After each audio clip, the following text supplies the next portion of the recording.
Olá, bem-vindos então à primeira do nosso último bloco de aulas, do nosso terço final de aulas, onde a gente vai ver como tratar, como apresentar as noções de consistência, consequência, compatibilidade, equivalência, no caso da lógica quantificacional.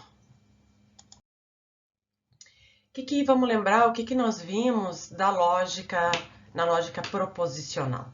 Né? Nós tínhamos visto que a definição de valoração booleana, onde, conforme uma associação arbitrária de V e F para as letras sentenciais da linguagem, nós tínhamos regras para a associação de V e F para todas as fórmulas, para todas as sentenças da lógica proposicional.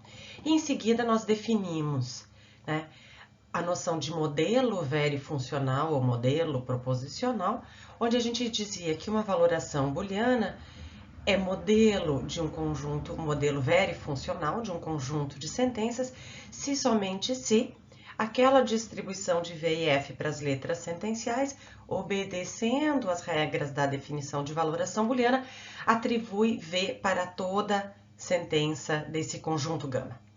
E nós dizíamos em seguida que um conjunto de sentenças é proposicionalmente consistente se somente se existe uma valoração booleana modelo desse conjunto, isso é, se somente se existe uma distribuição de V e F para as sentenças da linguagem que obedeça a essas regras aqui e conseguia atribuir V para todas as sentenças do conjunto gama. E nós dizíamos que uma sentença qualquer, φ, é proposicionalmente compatível com o conjunto se existisse um modelo verifuncional do conjunto que desse V para a sentença, isto é, se existisse uma distribuição de V e F que obedecia essas regras aqui e atribuía V tanto às sentenças do conjunto quanto à sentença em questão. E nós vimos que uma sentença φ era consequência tautológica de um conjunto gama se e somente se para toda distribuição de V e F que obedece isso aqui, que desse V para as sentenças do conjunto gama, também desse V para φ. Ou seja, que nós não conseguíssemos encontrar uma distribuição que obedeça isso aqui, uma valoração booleana, que desse V para as sentenças de gama e F para φ. Então, só relembrando que foi isso que a gente viu na lógica proposicional. Bom, o que nós já vimos até aqui na lógica quantificacional? Né? Nós definimos a noção de interpretação, onde nós dizemos que o que é uma interpretação? Uma interpretação consiste em um conjunto não vazio de objetos e uma função que associa coisas, né? Que associa objetos do universo, V e F, ou subconjuntos de potências do universo, aos símbolos interpretáveis da linguagem. E dispondo da definição de interpretação, nós tínhamos agora, no caso da lógica quantificacional, também regras para distribuição de V e F para as sentenças da linguagem. Exatamente como no caso da valoração booleana, a definição de verdade me estabelece regras para distribuição de V e F para as sentenças da linguagem. Só que essas regras são mais complexas. Por quê? Porque, em primeiro lugar, né, no caso das sentenças atômicas, nós temos dois tipos de sentenças, as letras sentenciais e as sentenças formadas por uma letra predicativa seguida de tantas constantes individuais quanto o grau da letra. E aí, para distribuir V e F para esse caso aqui, né, nós obedecíamos essa cláusula da definição de verdade. Então, para sentenças atômicas que não são letras sentenciais, né, nós não atribuímos V e F como nós bem entendemos, né, mas nós atribuímos V e F para sentenças dessa forma aqui, segundo uma determinada interpretação. Né? Nós atribuímos V, deixa eu desenhar aqui. Nós atribuímos V ou F a F1 de A, dependendo de se aquilo que a interpretação associa ao A pertence ou não àquilo que a interpretação associa ao F. Então, nós temos uma regra complexa para atribuição de V e F para sentenças atômicas desse tipo. Para sentenças que são letras sentenciais desse tipo aqui, a gente continua atribuindo V e F, exatamente como antes, e por isso que a gente não se preocupou muito com esse caso até agora. Em seguida, nós temos como parte da nossa definição de verdade a cláusula da valoração booleana, as mesmas cláusulas da valoração booleana para as sentenças moleculares da lógica proposicional. Então, sempre que eu tiver uma sentença molecular, como essa daqui, eu vou obedecer a uma das cláusulas daqui. Idem para essa daqui, né? É uma fórmula molecular. Para o valor de verdade desse todo aqui, vai ser determinado pelo comportamento disso aqui, que é o mesmo que a gente já conhecia da definição de valoração booleana. E por fim, nós temos um novo tipo de fórmulas, que são de fórmulas complexas, que são as fórmulas gerais, né? E nesse caso, nós seguíamos o quê? Essa cláusula que me dizia que o valor da universal é verdadeiro se o conjunto dos objetos que satisfaz a fórmula que se segue aqui é igual ao universo, e do existencial é verdadeiro se ele for diferente do vazio. O que significa, então, que essa definição, do jeito que eu apresentei, ela depende também da compreensão, da definição da noção de conjunto, solução e de satisfação. Né? Que eu disse que eu não ia cobrar que vocês dominassem essa definição, mas que vocês soubessem usar e que vocês soubessem que é mais complicado do que o que vocês viram e que vocês tenham em mente, né, que essa definição depende disso que a gente está só fazendo intuitivamente, que é ver qual é o conjunto solução de uma fórmula. E eu insisto que quem gostar de examinar com mais cuidado essa definição, a gente tem espaço para isso, é só pedir. Bom, mas o que a gente tem então? Relembrando, a gente tem regras de distribuição de V e F para sentenças da linguagem, seguindo isso aqui, conforme uma interpretação arbitrária. Desde que seja uma interpretação, tem que obedecer essas condições aqui. Relembrando, então, nós tínhamos na casa da lógica proposicional, nós tínhamos a definição de valoração booleana, né? E em seguida nós definíamos as noções de modelo verifuncional, de consistência proposicional ou verifuncional, de compatibilidade proposicional ou verifuncional e de consequência tautológica, para ficar nessas, deixando equivalência tautológica de lado. Agora a gente vai ver o análogo na caso da lógica quantificacional, né? A gente dizia antes que uma valoração booleana é modelo verifuncional de gama, se somente se ela atribui V para toda sentença de gama.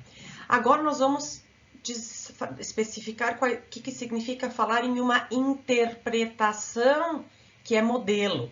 Então, para distinguir de modelo verifuncional, a gente vai falar em modelo. Mas o contexto também já deixa claro se eu estou falando simplesmente de uma valoração booleana ou do valor de verdade em uma interpretação. Então, a gente vai dizer que uma interpretação é modelo de um conjunto gama, se somente se ela atribuir V para toda sentença da linguagem, de um determinado conjunto. A gente vai dizer que um conjunto gama é logicamente consistente e não simplesmente proposicionalmente consistente, se somente se existir uma interpretação modelo de gama. Então, não vai bastar ter uma valoração booleana modelo de gama, a gente vai ter que ter uma interpretação modelo de gama. Vai ter que existir, a gente vai ter que provar que é logicamente consistente, vai ter que ser possível, né, definir um universo e definir uma associação para os símbolos interpretáveis da linguagem que atribua V para todas as sentenças do conjunto. A gente vai dizer que uma sentença φ é logicamente compatível com gama se existir agora uma interpretação que atribui V para sentenças de gama e, além disso, para a sentença em questão. E a gente vai dizer que uma sentença φ é consequência lógica de um conjunto e não simplesmente consequência tautológica. E não simplesmente aqui a palavra não cabe, mas tudo bem. Que é consequência lógica, embora não tautológica, de um conjunto, se para toda interpretação modelo de gama o φ receber V.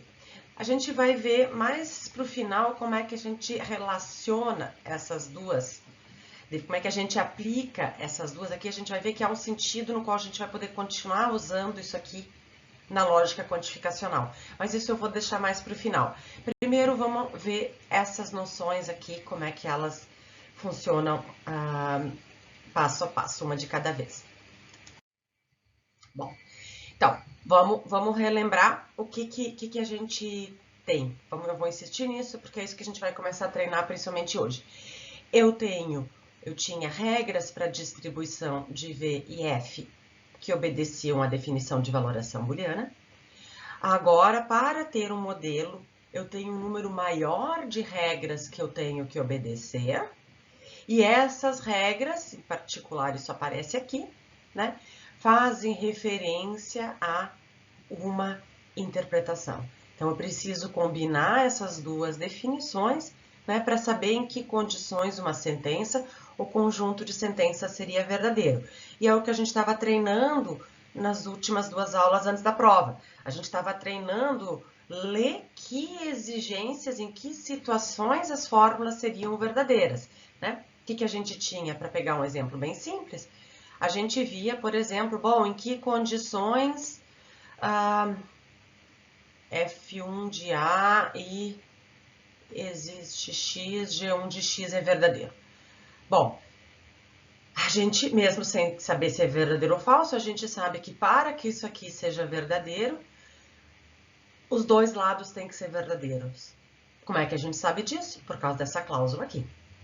A gente sabe que para esse lado aqui ser verdadeiro, o objeto associado ao A teria que pertencer àquilo que a interpretação associa ao F1. Como é que a gente sabe disso? Por essa cláusula aqui. E a gente tinha que, para que essa aqui fosse verdadeira, a gente precisava que todo o objeto satisfizesse essa fórmula aqui. E para isso, o que era necessário? Era necessário que todo o objeto estivesse naquilo que a interpretação associa ao G. Como é que a gente sabe isso? Graças a essa cláusula aqui e graças à definição de satisfação, que eu não destaquei, mas está suposta aqui a definição do conjunto solução de G1 de X. Então, graças a essa definição de verdade, nós sabíamos em que condições uma sentença era verdadeira e, bom, com isso nós sabíamos também em que condições ela é falsa. Bom, o que nós fazíamos lá na lógica proposicional quando nós queríamos encontrar um modelo? Nós tínhamos duas maneiras de fazer isso, né? Se eu queria encontrar um modelo para uma sentença ou para um conjunto de sentenças, nós podíamos fazer a tabela de verdade, mas lembre, nós tínhamos também um procedimento alternativo que facilitava a vida e eu vou insistir nele aqui, porque nós não vamos ter o análogo da tabela de verdade na lógica quantificacional. Então, aqui, se eu quisesse ver em que valorações booleanas, em que distribuições de V e F para as letras sentenciais isso aqui recebe V, a gente podia fazer a tabela.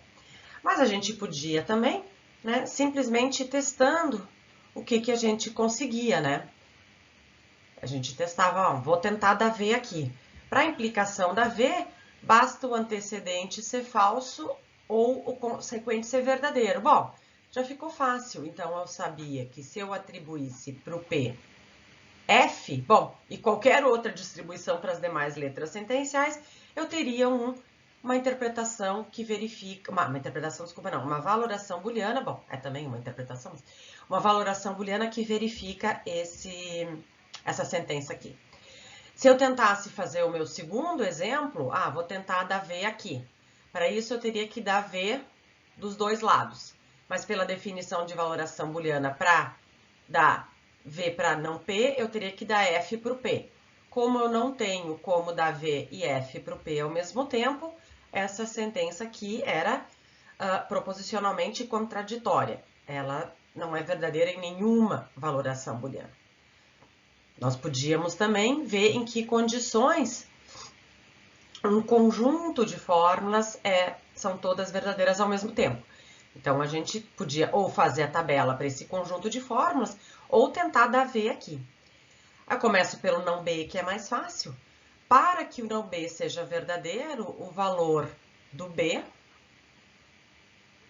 tinha que ser F, né? Bom, se o valor do B é F, para que a implicação A implica B seja V, sendo o consequente F, o meu antecedente tinha que ser F também. Então, já sei que para ter um modelo aqui, ainda não sei se tenho, porque eu não completei, o A tem que ser F.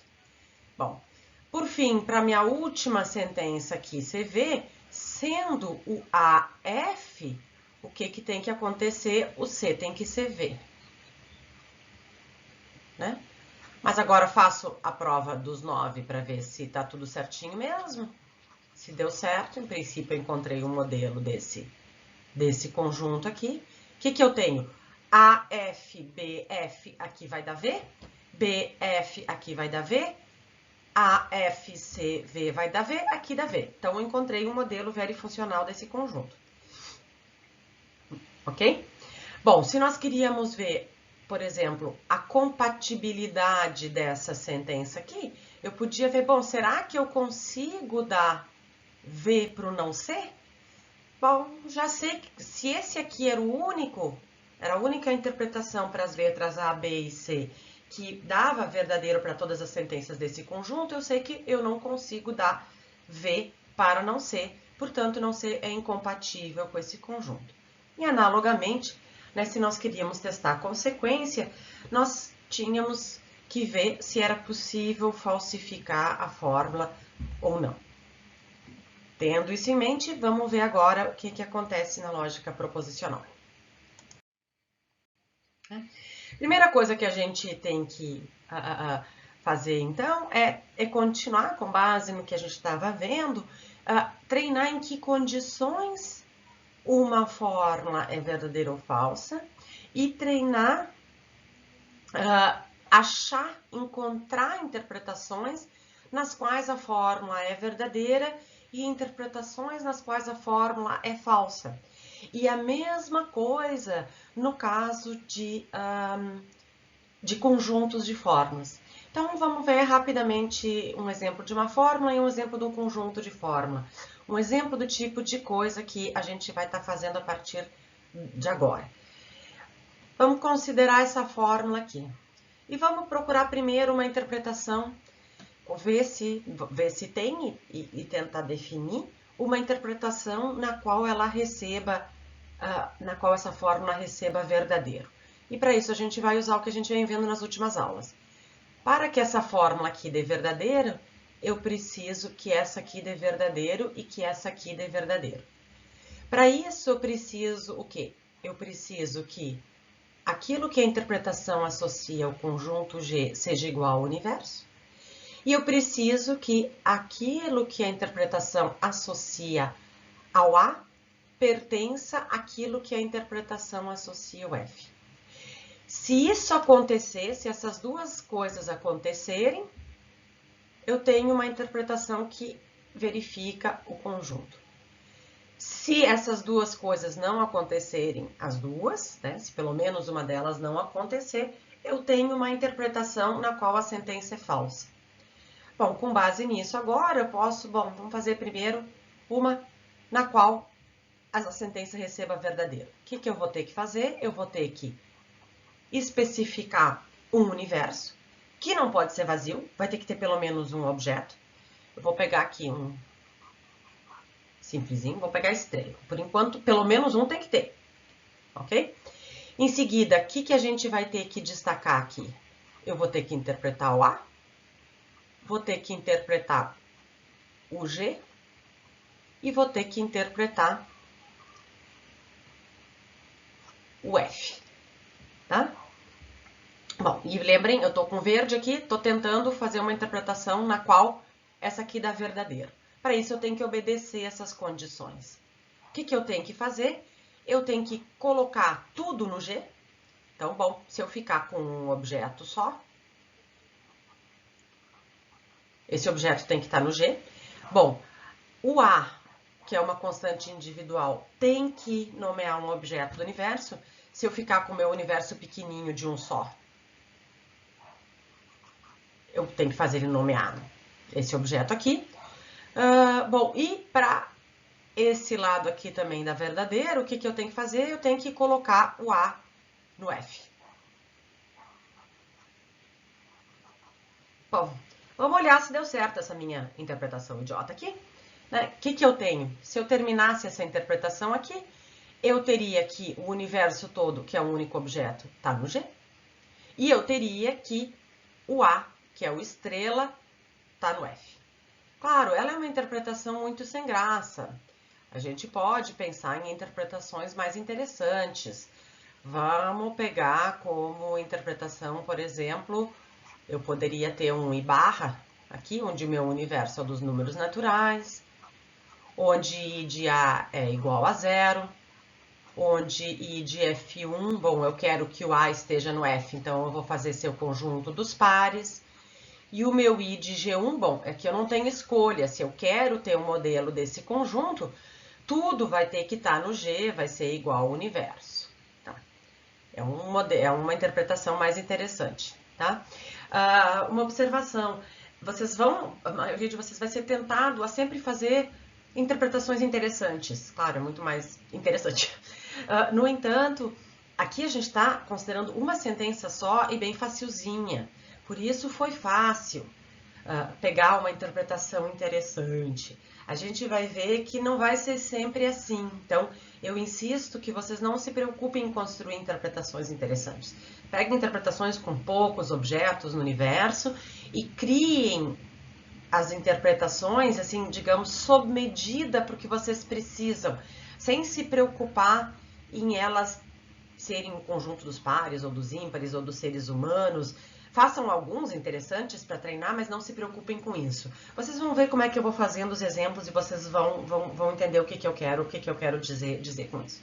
Tá? Bom, então a gente viu como a gente encontrou dois exemplos de interpretação na qual essa sentença é verdadeira.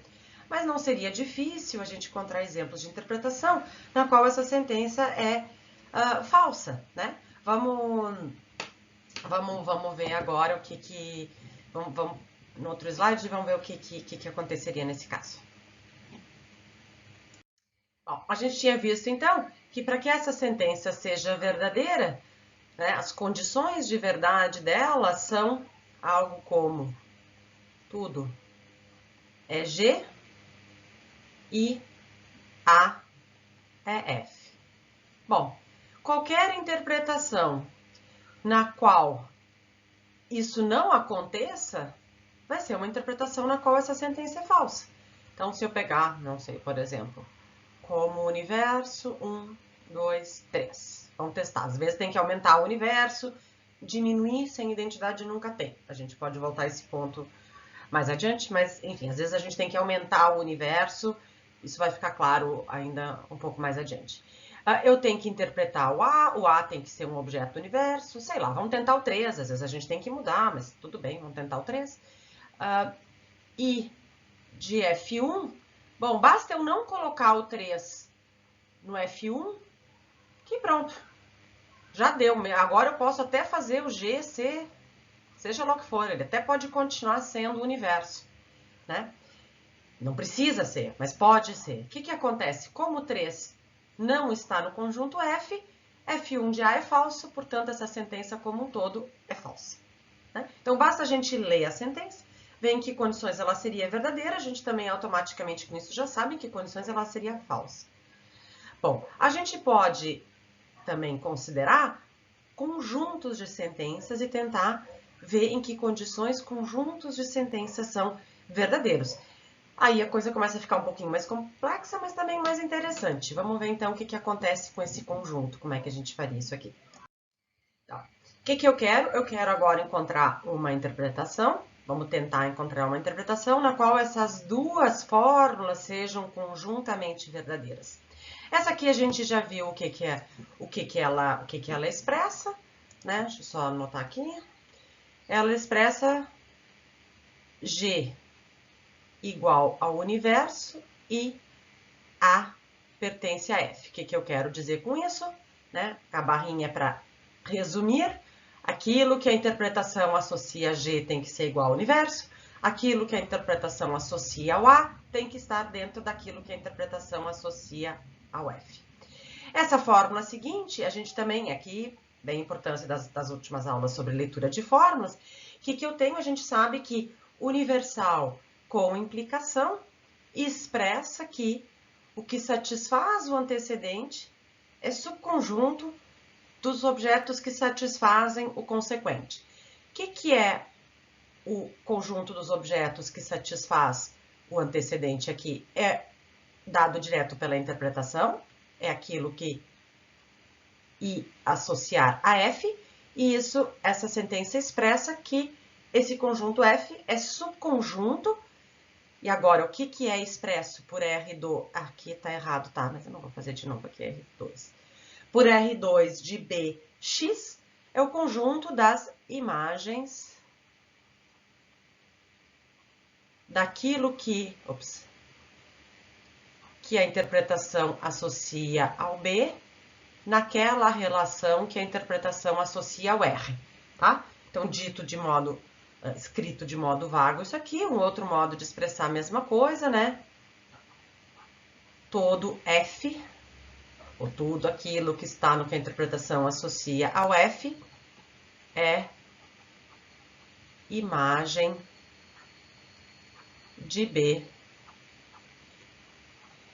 em R, tá? Então, agora a gente tem que construir uma interpretação que obedeça essas duas condições aqui. O que a gente vai ter que ter, então? Bom, a gente vai ter que ter um universo, vai ter que interpretar o A. Agora, a gente vai ter que destacar o B também, ele vai nos interessar. Vai ter que interpretar o F, vai ter que interpretar o G e, por fim, vai ter que interpretar o R2, tá? Bom, eu tenho que ter pelo menos um objeto no universo aqui. Vou começar com, sei lá, 3 objetos. Vou ficar com 3 objetos, tá? Não vou terminar ainda, porque poderia ter mais. Vamos fazer esse aqui nomear o 1, esse aqui o 2. Lembrem que eles poderiam nomear o mesmo objeto, né? F1. Bom, agora na hora de pensar nesse aqui nas constantes, eu fui colocando quaisquer. Depois, às vezes, a gente tem que trocar, mas eu fui colocando quaisquer. Agora, aqui eu tenho que começar a prestar atenção. Bom, lembrem, o que tem que acontecer para eu ter uma interpretação que dê V para essas duas sentenças ao mesmo tempo? No caso do F, o A tem que estar no F e o F tem que ser subconjunto das imagens de B em R. Bom, então eu já sei que se eu atribuir o 1 ao A, para que a primeira sentença dê verdadeiro, o que eu sou obrigada a fazer? Eu sou obrigada a colocar o A, que no caso dessa interpretação eu escolhi o 1, a colocar o 1 no F. Aí, isso aqui vai dar verdadeiro. Talvez depois eu tenha que colocar mais coisa, né? Mas por enquanto eu sei que o que eu associei ao A tem que estar ali dentro. Por outro lado, para essa primeira ser verdadeira, a gente também já tinha visto que tudo tem que estar no G. Então eu já sei que aqui eu vou ter que colocar o 1, o 2 e o 3 no G, tá? Bom, estando o A no F e estando tudo no G, essa primeira sentença deu verdadeira. Vamos ver o que me diz, o que exige a seguinte para ser verdadeira. Ela diz que tudo que estiver no F é a imagem do B em R. Bom, o que a gente tem? Pelo menos por enquanto eu tenho só o 1 no F. Bom, mas eu sei então que o 1 vai ter que aparecer como segundo com o B. Se eu tiver aqui nesse meu exemplo, eu atribuir o 2 ao B, bom, então isso aqui vai ter que aparecer. Eu vou ter que ter o par 2, 1. Eu posso ter mais coisa, nada me impediria de botar isso aqui, por exemplo. Mas eu não sou obrigada, tá? Bom, vamos ver se deu certo agora. É sempre bom no final a gente voltar e rever, né? Ver se deu tudo certinho, se eu estou obedecendo as condições. Vamos ver. G é igual ao universo? Sim. A pertence ao F? A é 1, 1 está no F? Sim. F é subconjunto das imagens de B em R? F é 1, B é 2, 1 é a imagem do 2 em R. Ok, essa minha segunda também é verdadeira. Tá? Então, é assim que a gente faz. Aqui é um exemplo simples, eu não tive que mexer muito, vocês vão vendo que aos poucos vai ficando mais complicado. Às vezes a gente tenta, deu errado, tem que fazer de novo. E para isso é essencial vocês fazerem os exercícios e irem tirando dúvidas com colegas, com o monitor e comigo. Bom, você já deve estar imaginando, e talvez eu já tenha usado a palavra, né? Que a gente vai dizer que uma interpretação é modelo de um conjunto de sentenças gama, se e somente se, para toda sentença desse conjunto, a sentença recebe V. Então, no slide anterior, o que a gente encontrou? A gente encontrou um modelo, uma interpretação modelo daquele conjunto. Vamos ver mais exemplos. Bom, vamos ver esse exemplo aqui, agora com 3 sentenças, né? Sempre o que vai ter que acontecer, a gente já pode começar vendo quais são os símbolos interpretáveis que aparecem ali, porque esses a gente vai ter que destacar, os outros a gente não dá bola, tá? Mas então, eu sei que eu vou ter que ter isso aqui. E eu sei que eu vou ter que ter um conjunto não vazio de objetos. Sei lá, vou tentar fazer... cadê minha caneta? Eu vou começar... tá aqui. Vou tomar como universo, não sei, quadrado, triângulo, bola e estrela. Vou pegar esse conjunto aqui, vou deixar em aberto, talvez eu tenha que colocar mais objetos, eu vou deixar assim. Bom, e vamos dizer que o meu A é o quadrado, o B é o triângulo, o asterisco é o triângulo também. Vamos ver, talvez eu tenha que mudar isso. Por que eu comecei fazendo isso antes mesmo de olhar para as fórmulas? Porque a gente sabe que, pela definição de interpretação, o universo não pode ser vazio. Então, eu sei que alguma coisa eu vou ter que botar lá, aqui. Esses aqui podem ser vazios, né? Pela definição de interpretação. Talvez não possam em função das sentenças, mas eles podem ser vazios. Mas eu sei que eu tenho que ter um universo de pelo menos um objeto. E eu sei que as minhas constantes individuais têm que nomear objetos do universo. Podem todas nomear o mesmo, mas tem que nomear um objeto. Tá? Então, essa exigência ela é independente do que está no meu conjunto gama. Pode ser que depois o meu conjunto gama me leve a alterar isso aqui. Pode ser que eu seja obrigada a fazer o C nomear uma coisa diferente do B. Isso pode vir a acontecer. Mas alguma coisa ele vai ter que nomear. Então, a gente vai por tentativa e erro. Observação, vocês vejam como a situação é diferente de quando a gente fazia a tabela de verdade para encontrar uma valoração booleana modelo do conjunto. A gente não tem um roteiro, uma receita de bolo para encontrar a interpretação. A gente tem dicas, vai por tentativa e erro e vai tentando acertar, tá?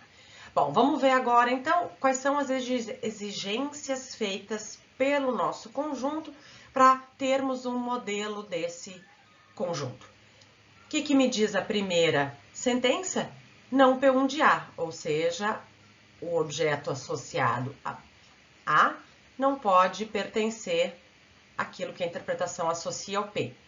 Bom, por enquanto eu não coloquei nada no meu P, o que eu tenho que cuidar? Se eu deixar o A nomeando o quadrado, se eu não mudar isso, não colocar o quadrado aqui. É esse o cuidado que eu tenho que ter e a primeira sentença vai ser verdadeira. O que me diz a segunda sentença?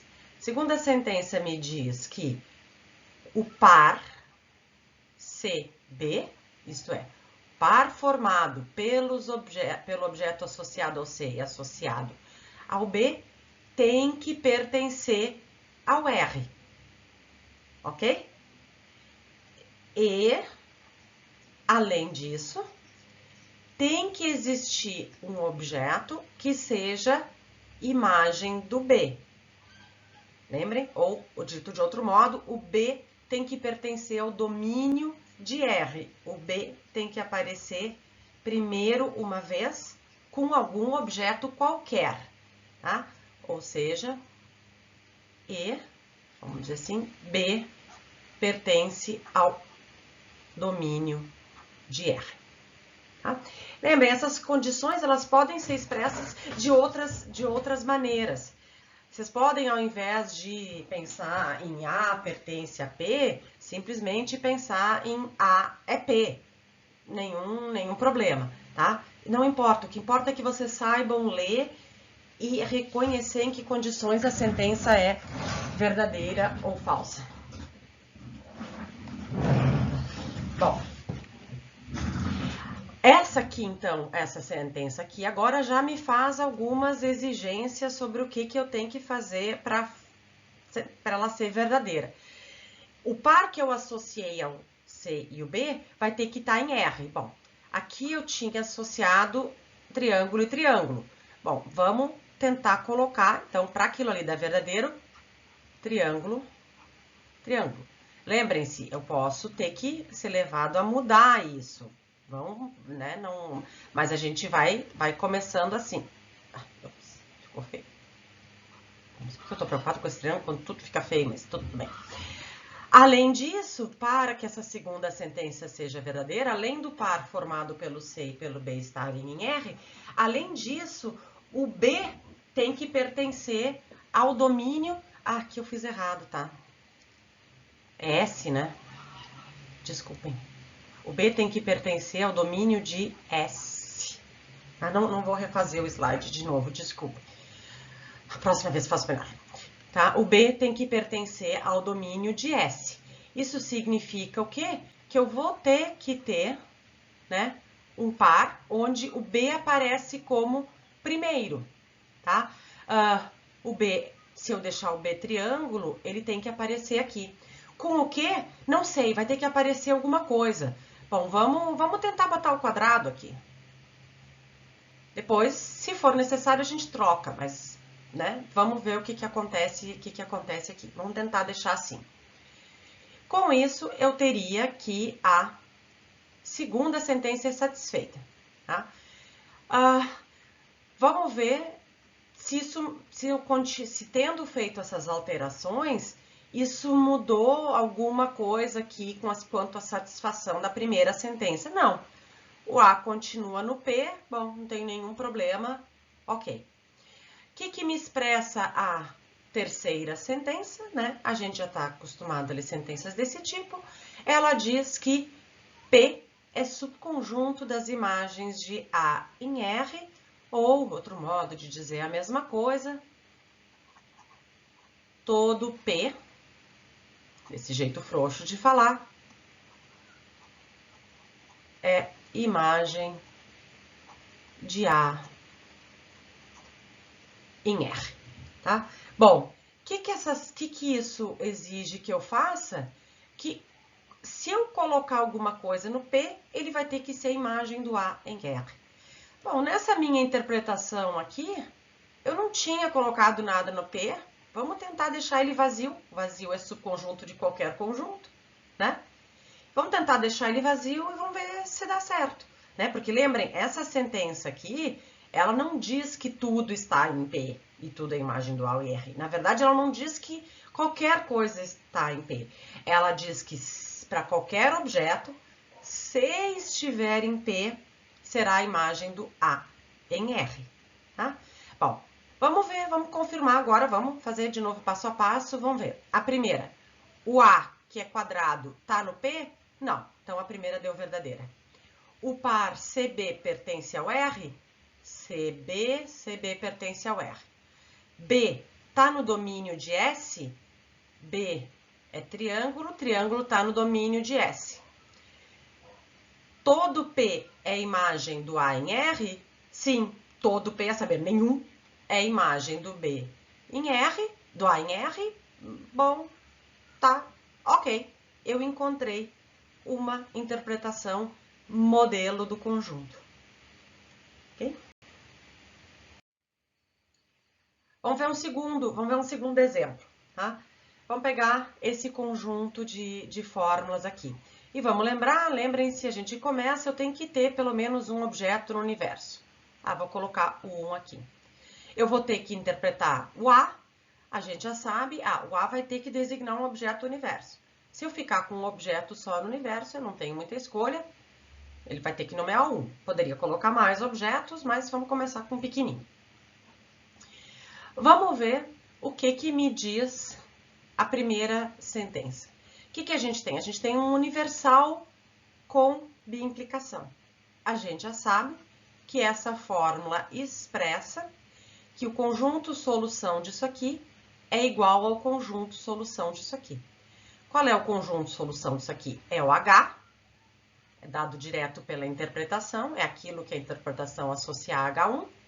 E essa fórmula está dizendo que isso aqui é igual ao conjunto dos objetos que tem A por imagem em R. Tá? Eu vou escrever de um outro jeito, é igual a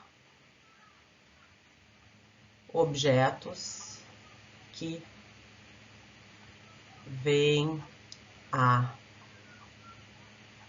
em R, tá? Insisto, o que é importante não é como vocês escrevem isso aqui, se vocês escrevem. O importante é que vocês saibam o que a sentença expressa para chegar na interpretação que verifica ou falsifica o conjunto. No caso, a gente está procurando que falsifique sentenças de um conjunto. Então, o que essa sentença me diz? Ela me diz simplesmente que o conjunto H tem que ser igual ao conjunto dos objetos que tem A por imagem em R. Isso me obriga a fazer alguma coisa aqui? Não. Por enquanto eu não preciso fazer nada. Se eu deixar esse aqui vazio e esse aqui vazio, tá tudo bem. Por quê? Porque o vazio é igual ao vazio.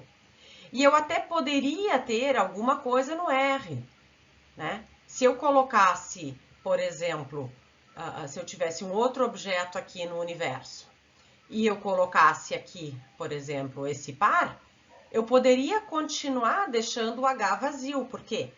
Porque eu não tenho nessa minha relação nada que tenha o 1 por imagem. Né?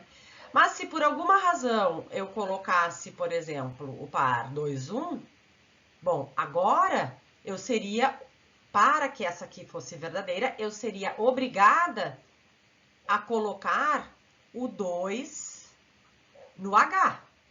Por quê? Porque todos os objetos que vêm A em R tem que estar no H e vice-versa. Tá? Então, mas se eu não fizer isso, se eu deixar aqui vazio, por enquanto eu não sou obrigada a fazer nada. Além disso, tá ok? Então, por enquanto, vamos deixar vazio para simplificar, vamos continuar com um objeto só, vamos tentando manter simples, tá? Se eu deixar, então, lembrando, os dois vazios, por enquanto, ok. Se mudar alguma coisa, depois a gente vai ter que voltar, por isso que eu sempre disse, a gente tem que sempre depois revisar o conjunto todo. O que me diz essa segunda sentença aqui? Ela me diz que existe um par de objetos, que eventualmente pode ser um par do mesmo objeto, né? Que esse par está naquilo que a interpretação associa ao I2, e esses dois objetos, que eventualmente podem ser o mesmo, estão em H. Bom, agora essa é uma sentença que me obriga a fazer alguma coisa, porque ela me obriga a colocar um par em I, e esse par, esses objetos, têm de estar em H. Bom, eu estava querendo ficar com um universo pequenininho, né? O que eu teria que fazer para obedecer aquilo ali? Primeiro, eu teria que ter um par aqui. Se eu só tenho um objeto no universo, vai ter que ser o par 1, 1. Claro, eu poderia aumentar, mas vamos ficar com um pequeno. E esse objeto tem que estar no H. Agora, eu fui obrigada a colocar alguma coisa no H. Tá? Então, mas por enquanto, a segunda sentença agora, ela deu verdadeira. Por que ela deu verdadeira? Porque quando eu colocar o 1 no lugar do x e do y, essas duas conjunções aqui vão dar verdadeiras, né? H1 de 1 é verdadeiro porque o 1 está aqui. H1 de 1 é verdadeiro porque o 1 está aqui. E I2 de 1, 1 é verdadeiro porque o par 1, 1 está aqui. Então, eu verifiquei a segunda sentença. Só que agora o que aconteceu? Eu mexi na minha interpretação. eu tenho que ver se eu continuo respeitando essa condição aqui, tá? Bom, vamos ver. Lembra o que ela me dizia? Que H é igual ao conjunto dos objetos que tem A por imagem em R. Bom, eu coloquei alguma coisa no H. Agora, eu vou ser, para que isso aqui fique igual, eu vou ser obrigada a colocar esse objeto que está no H, tendo o A por imagem. Como o meu A aqui é 1, eu seria obrigada a colocar isso aqui. Vamos ver se isso não me deu problema com a segunda sentença. Aqui dá ok, porque H é igual ao conjunto dos objetos que tem A por imagem em R. Vamos ver se deu problema aqui. Não, o par 1 continua no I e esse 1 está no H. Então, a minha segunda sentença, ok, consegui uma interpretação que continua mantendo essa aqui verdadeira e atribui verdadeiro para essa daqui. Mas vamos ver se eu consigo verificar a terceira sentença. O que me diz a terceira sentença? Que para todo objeto, ele não está com ele mesmo em I2. Ou, se vocês acharem mais fácil de ler, lembrem que essa sentença aqui é equivalente a isso daqui. O que essa sentença está dizendo? Ó, eu não posso ter em I2 um objeto vendo a si mesmo, ou, dito de outro modo, nenhum objeto é imagem de si mesmo em I2, dito de outro modo, I é uma relação irreflexiva. Tá? Isso significa que isso aqui eu não posso ter se eu vou verificar aquela última sentença. Ah, isso significa que não tem jeito, eu não tenho como fazer. Não, vamos mais devagar. Quem sabe a gente pode mexer no que a gente tem até agora e conseguir. O que a gente sabe é que se for para ter um modelo desse conjunto, eu vou ter que apagar isso daqui. Eu não posso ter um par de objetos iguais em I2. Isso eu não posso ter. Mas quem sabe eu posso ter alternativas. Vamos ver, vamos tirar esse par de objetos iguais aqui para obedecer essa condição, a última condição aqui, que é I é irreflexiva. Né? Ou nenhum objeto imagem de si mesmo em R, e vamos ver se com isso, se a gente se apagando aquele par ali, a gente consegue verificar essas duas aqui, tá? Bom, já seria natural vocês pensarem em ir para a segunda, porque foi a segunda que me obrigou a colocar alguma coisa no I, né? E de fato, o que ela me diz? Que eu tenho um par de objetos em I2 e que esses objetos são I. Mas ela não me dizia que tinha que ser um par de objetos iguais. Então, vamos ver se com um universo maior, eu consigo tornar esse conjunto, todas as sentenças desse conjunto verdadeiro. O que a gente viu? A gente viu que com um objeto só não tem jeito, tá? Por quê? Por que com um objeto só não tem jeito? Porque a segunda sentença me diz que tem um par de objetos em I. E a terceira me diz que esse par de objetos não pode ser um objeto consigo mesmo. Então, essas duas aqui juntas, independente da primeira nem para isso ela não é importante para outras coisas. Essas duas juntas jamais vão poder ser atendidas em um universo com um único objeto. Vamos ver se com 2 objetos, ou 3, ou 4, mas para simplificar a vida, vou ficar com 2. Vamos ver se com 2 objetos a gente consegue. Bom, o que me diz a segunda sentença? Que eu tenho que ter um par aqui.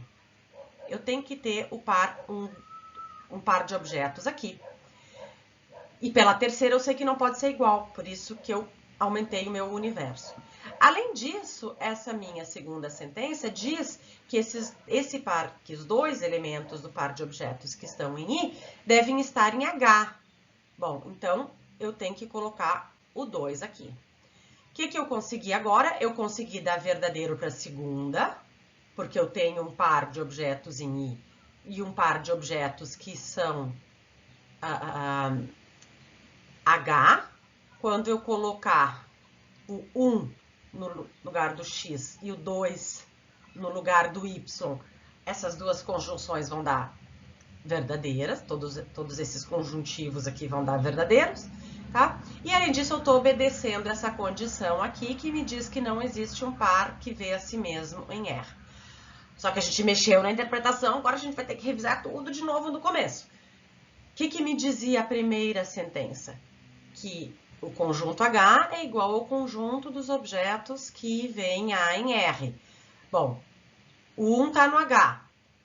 Então ele tem que ver o A, tá? Essa condição a gente já tinha atendido antes. Mas agora eu acrescentei o 2. Se eu acrescentei o 2 vai ter que ver o A. Coloco aqui. Com isso, eu atendi a primeira sentença.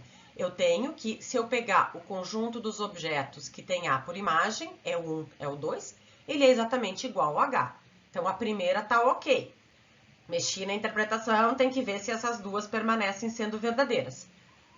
Continua tendo um par em I2, um par de Hs em I2, isso continua satisfeito, e I2 continua irreflexiva. Ufa, consegui uma interpretação. Fecho aqui. Consegui uma interpretação, entre as infinitas que existem, modelo desse conjunto. Tá? Esse é um exemplo particularmente chatinho, porque a gente vai e volta, mas é chatinho porque vocês estão começando a fazer. Depois com bastante exercício, mas tem que fazer bastante exercício, isso vai ficar mais fácil. Façam então agora uma pausa, tá? Revejam a matéria no material, ali vocês vão ter outros exemplos, façam os exercícios. Vocês confiram as respostas, tem respostas no material, mas é importante vocês lembrarem que as respostas têm alternativas. Pode ser que a de vocês esteja diferente e esteja correta, tá? Então, confiram, na medida, né, quando vocês tiverem oportunidade com colegas e com monitores, vejam, será que essa aqui deu certo? Ou não estou conseguindo? Então, essa parte tem muito de tentativa e erro. E por isso que é importante na aula síncrona a gente ir testando as alternativas de vocês. Então, é um momento especialmente importante de vocês virem na aula síncrona, trazerem as tentativas de vocês e mesmo antes da aula, conferirem com colegas e com monitor e comigo, na medida do possível eu atendo, tá? Porque tem muito de tentativa e erro, né? É claro que parece simples, porque do jeito que eu expliquei, pode até parecer simples, porque eu já ensaiei isso várias vezes, tá? Mas vocês vão precisar de muita tentativa e erro, muito risquinho em papel para jogar fora. Tá? Especialmente agora nessa parte da matéria. Mas fazendo tentativa e erro não é um bicho de 7 cabeças. Tá? Então, façam esses exercícios e voltem para a segunda parte da aula, que vai ser bem curtinha, e daí vocês vão ter mais exercícios para fazer.